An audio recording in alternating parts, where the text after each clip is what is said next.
Perkenalkan, namaku Anita. Aku adalah anak tunggal dari pasangan Pak Mulyono dan juga Bu Sarminah. Dan aku tinggal di sebuah desa yang terletak di sudut timur daerah Jawa Tengah. Setiap harinya, ayahku bekerja menjadi seorang pengepul hasil bumi. Ya, bisa dikatakan ekonomi keluargaku saat itu lumayan cukup. Namun, semua itu hanyalah titipan dari Sang Maha Kuasa. Dan di balik perjuangan ibu dan juga ayahku hingga saat ini, tentu mereka harus melewati berbagai macam rintangan yang menghadang. Dan kali ini aku akan menceritakan sebuah kisah yang pernah dialami oleh keluargaku. Lebih tepatnya kisah ini diceritakan dari ibuku sendiri. Ya, kala itu ketika aku sedang berada di kandungan ibu, ayah dan juga ibu akhirnya sepakat untuk tinggal di rumah kontrakan saja. Selama mereka menikah sampai ibu mengandung, ayah dan juga ibu masih tinggal satu rumah dengan keluarga ayah. Sebenarnya orang tua ayahku tak mempermasalahkan mereka tinggal satu rumah. Namun ayah berpikir jika tinggal satu rumah dengan rentan waktu yang lama akan menimbulkan masalah keluarga. Dan semua itu tak diinginkan oleh mereka.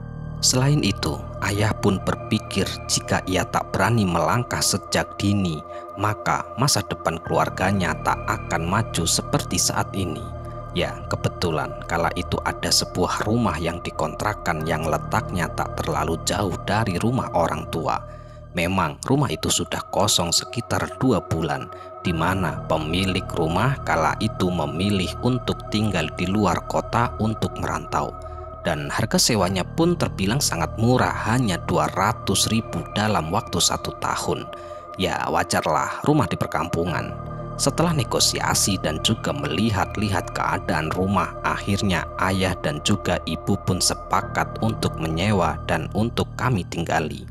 Awalnya tinggal di rumah itu tak pernah mengalami kejadian aneh apapun. Namun setelah menginjak bulan ketiga tinggal di rumah kontrakan itu, ibuku sering sekali mengalami kejadian-kejadian aneh yang berkaitan dengan hal-hal mistis. Kata ibu, rumah yang mereka tempati memang bukanlah rumah mewah, melainkan hanya rumah biasa yang berada di perkampungan. Walaupun sudah berdinding tembok, tapi kala itu di desa tempat ibuku tinggal belum masuk aliran listrik. Jadi jika malam hari tiba, suasana desa itu pun terasa sunyi dan sepi. Dan di setiap rumah, termasuk rumah yang ditempati oleh ibu dan juga ayah, hanya mengandalkan penerangan dari lampu ublik dari minyak tanah. Memang sebagian warga desa yang bisa dikatakan mampu, mereka menggunakan lampu dari aki. Namun ibu dan juga ayah yang kala itu masih baru mengarungi bahtera rumah tangga, jadi mereka belum mempunyai apa-apa alias masih merintis. Kata ibu, rumahnya berbentuk lurus dari ujung depan hingga belakang. Dan ada satu hal yang memang menjadi ciri khas dari rumah itu adalah pintu depan dan juga pintu belakang yang sejajar. Konon katanya, rumah dengan pintu depan dan juga pintu belakang yang sejajar, atau yang sering kami sebut dengan nama sebutan rumah lawang pancer. Mitosnya, semua orang yang menempati pasti akan diganggu sosok tak kasat mata, atau bahkan keluarga itu pasti akan mengalami kesusahan dalam pekerjaan dan hingga keretakan dalam rumah tangga. Entah itu benar atau tidak, yang jelas ibu dan juga ayahku memang sering mengalami hal-hal mistis selama tinggal di rumah itu. Keanehan pertama selama mereka tinggal di rumah itu, kala itu ibu yang sedang mengandungku sering sekali ditinggal oleh ayah ketika ayah mengantarkan barang ke daerah Jakarta. Waktu maghrib pun tiba, ibu sebagai orang yang masih mengandung, ia pun lalu masuk dan kemudian mengunci pintu dengan rapat-rapat. Dan tak lupa, ibu pun menyalakan lampu ublik minyak tanah untuk penerangan rumah. Dan di saat ibu akan sholat, tiba-tiba saja suasana rumah yang awalnya terasa dingin dan juga sejuk tiba-tiba saja terasa sangat panas. Tak lama kemudian, terdengar seolah-olah ada seseorang yang mengetuk-ngetuk pintu depan. Ibu yang awalnya mengira ada tetangga ataupun saudaranya yang akan berkunjung, ibu pun bergegas ke depan untuk membuka pintu. Belum sempat membuka pintu, ibu kala itu melihat sekelebat bayangan yang terlihat dari sela-sela jendela. Dan di saat itulah bulu kuduk ibu tiba-tiba meremang. "Siapa?" ucap ibu sambil menyibak sehelai kain korden. Lalu ibu mengintip kecil ke arah jendela. Akan tetapi ibu tak melihat apapun di luar rumah. Akhirnya ibu pun mengurungkan niatnya untuk membuka pintu, lalu kembali untuk menunaikan sholat maghrib. Saat ibu sedang berdoa setelah sholat, tiba-tiba saja terdengar kembali pintu depan diketuk-ketuk. Kali ini ketukannya semakin lama semakin kencang dan juga terasa kuat. Ibu kala itu benar-benar ketakutan hingga akhirnya ia pun tak menghiraukan suara itu, lalu menarik selimut dan tidur. Waktu demi waktu pun terus berlalu. Bapak yang biasanya pulang 2 hari sekali, ibu pun memutuskan jika malam hari menginap di rumah orang tua ayah sampai ayah kembali pulang ke rumah. Ibu yang merasa terganggu dengan kejadian semalam pun akhirnya menceritakan semua kejadian itu kepada Pak Sumitro. Ya, Pak Sumitro merupakan ayah kandung dari bapakku. Walah, nduk, ya wajar toh. Wong rumah sudah kosong 2 bulan, pasti ada yang nunggu. Ya sudah, kamu di sini saja sampai Mul itu pulang, jawab Pak Sumitro sembari menyemburkan gumpalan asap rokoknya yang terlihat masih setengah. Ya, bapak kala itu memang jarang sekali di rumah karena ia harus tetap ikut dan memantau penjualan hasil bumi yang kala itu masih ia rintis. Kebetulan rumah kontrakan yang ditempati bapak dan juga ibu hanya berjarak 200-an meter. Jadi setiap pagi hingga waktu asar, ibu selalu berjalan kaki sembari berolahraga. Kejadian-kejadian aneh belum berhenti di situ saja. Namun ibu masih merahasiakan semua itu kepada ayahku karena ibu takut jika ayah mengkhawatirkan keadaannya sehingga mengganggu pekerjaannya. Ya, ibu tak mau semua itu terjadi. Seperti biasa, waktu siang hari, ibu selalu menghabiskan waktu seharian hanya untuk bersih-bersih dan juga kegiatan kecil di rumah.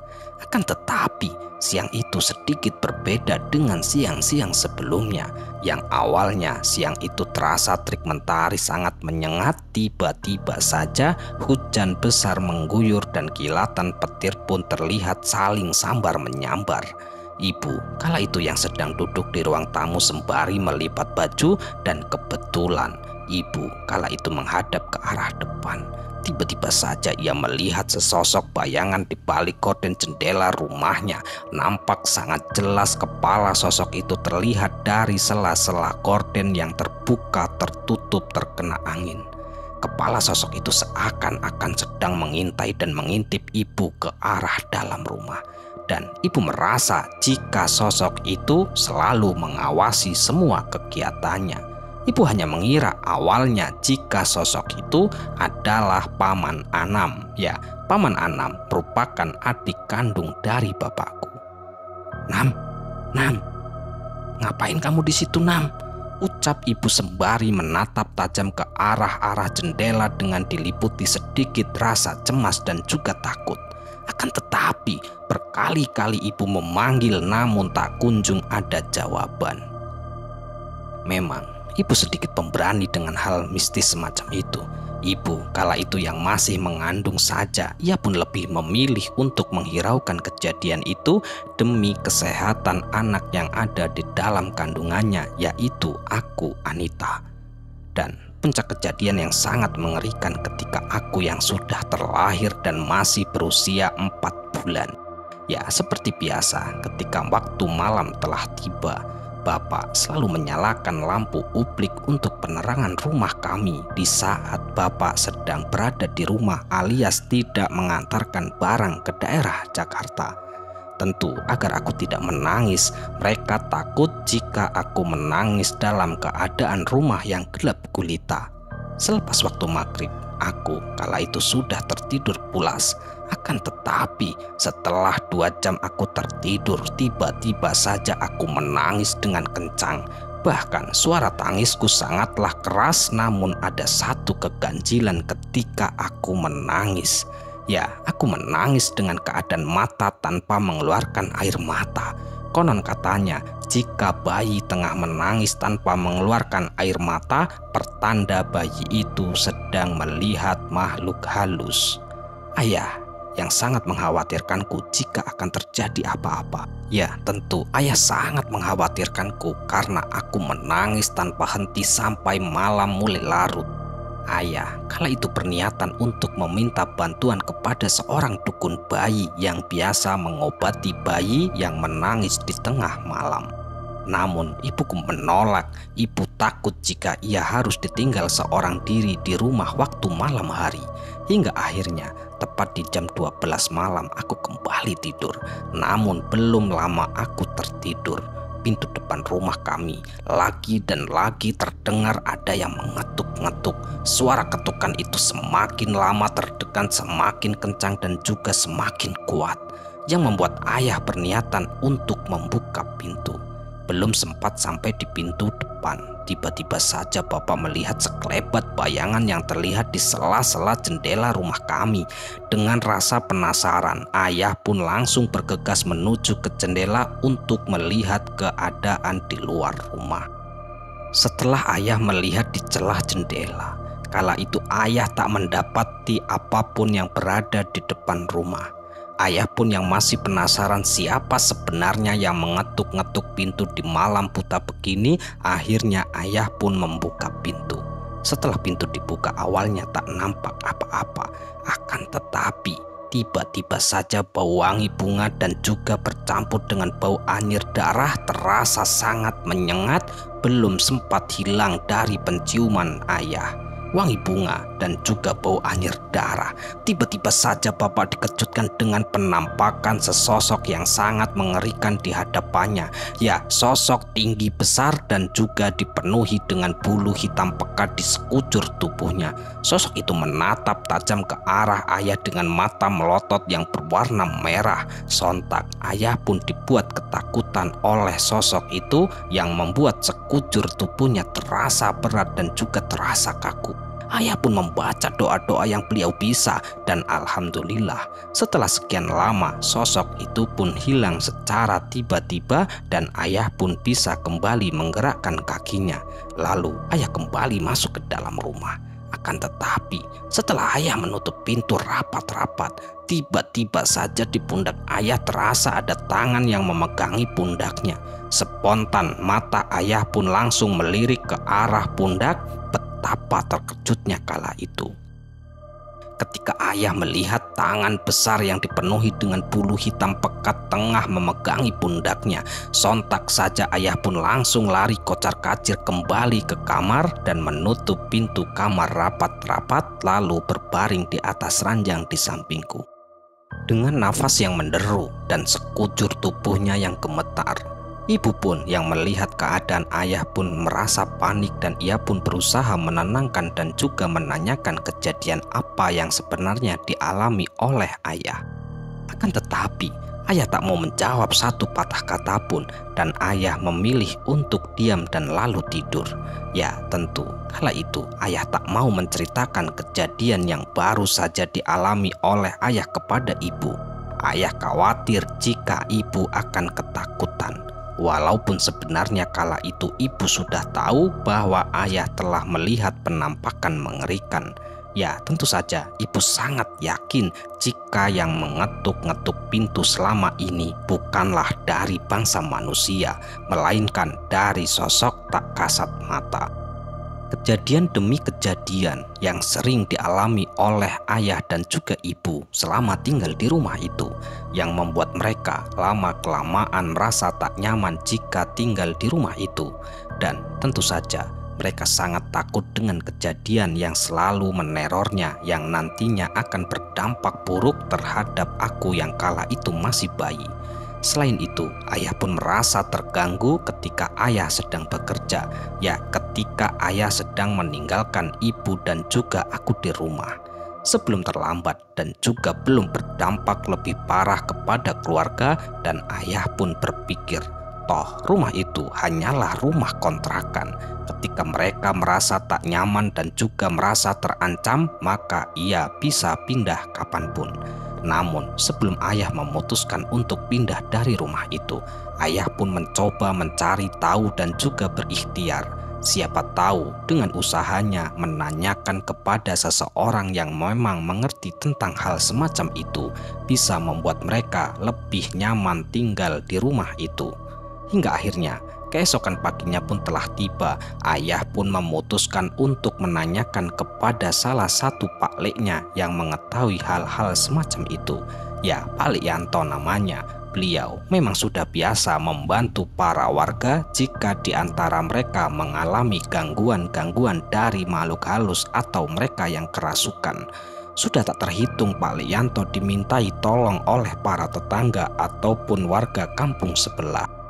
Sesampainya di rumah Pak Lekyanto, ayah pun mengutarakan maksud dan tujuannya dan juga menceritakan semua kejadian yang mereka alami selama mereka tinggal di rumah itu. Pak Lekyanto pun menjawab, "Walah Kangkang, rumah yang kamu tempati itu ada yang nunggu. Mereka tak suka dengan kehadiran sampean. Selain sudah lama kosong, rumah itu juga tak baik jika ditempati menurut adat kita, Kang. Rumah itu namanya rumah lawang pancer, Kang. Kalau bisa sampean itu pindah saja demi kebaikan keluarga sampean nantinya, Kang," ucap Pak Lekyanto menjelaskan dan juga memberikan solusi untuk ayah. Ayah yang mendengarkan hal itu awalnya masih ragu dengan penjelasan Pak Lekyanto. Ya, ayah memang tipikal orang berpikir secara logika. Menurut ayah, tidak mungkin hanya karena pintu depan dan juga pintu belakang rumah yang sejajar bisa diganggu sesosok makhluk halus dan juga bisa menghambat rezeki. Namun ketika ayah mengingat selama mereka tinggal di rumah itu, saat ayah menjalani usahanya ini memang tak pernah mendapatkan untung. Bahkan ayah pernah beberapa kali terkena tipu dari makelar pengepul hasil bumi yang berada di sebuah kota, yang mengakibatkan usaha ayah mengalami kerugian bahkan sampai hampir bangkrut. Selama mereka tinggal di rumah itu kurang lebih 1 tahun lamanya, memang usaha ayah tak ada kemajuan, bahkan bisa dikatakan usaha ayah hampir saja bangkrut karena kehabisan modal. Setelah sekian lama ayah merenung, akhirnya ayah pun mengajak ibu untuk berunding. Setelah berunding bersama ibu dari berbagai macam kejadian aneh yang menimpa mereka, mulai diteror ketukan pintu, bahkan kejadian melihat penampakan yang sangat mengerikan, dan juga tak ada kemajuan usaha yang ayah jalani. Dan tentu saja ayah pun takut jika ia masih tinggal di rumah itu, usahanya akan mengalami kebangkrutan dan juga kehabisan modal meninggalkan hutang yang membuat masa depan keluarganya berantakan. Akhirnya mereka pun memutuskan untuk kembali tinggal bersama orang tua untuk sementara waktu. Ya, selain hampir bangkrut dan juga kejadian-kejadian aneh yang membuat mereka khawatir dengan keadaanku, ditambah kala itu aku masih bayi, mereka benar-benar tak mau terjadi apa-apa denganku. Akhirnya ayah dan juga ibu pun memilih untuk kembali ke rumah orang tua untuk sementara waktu.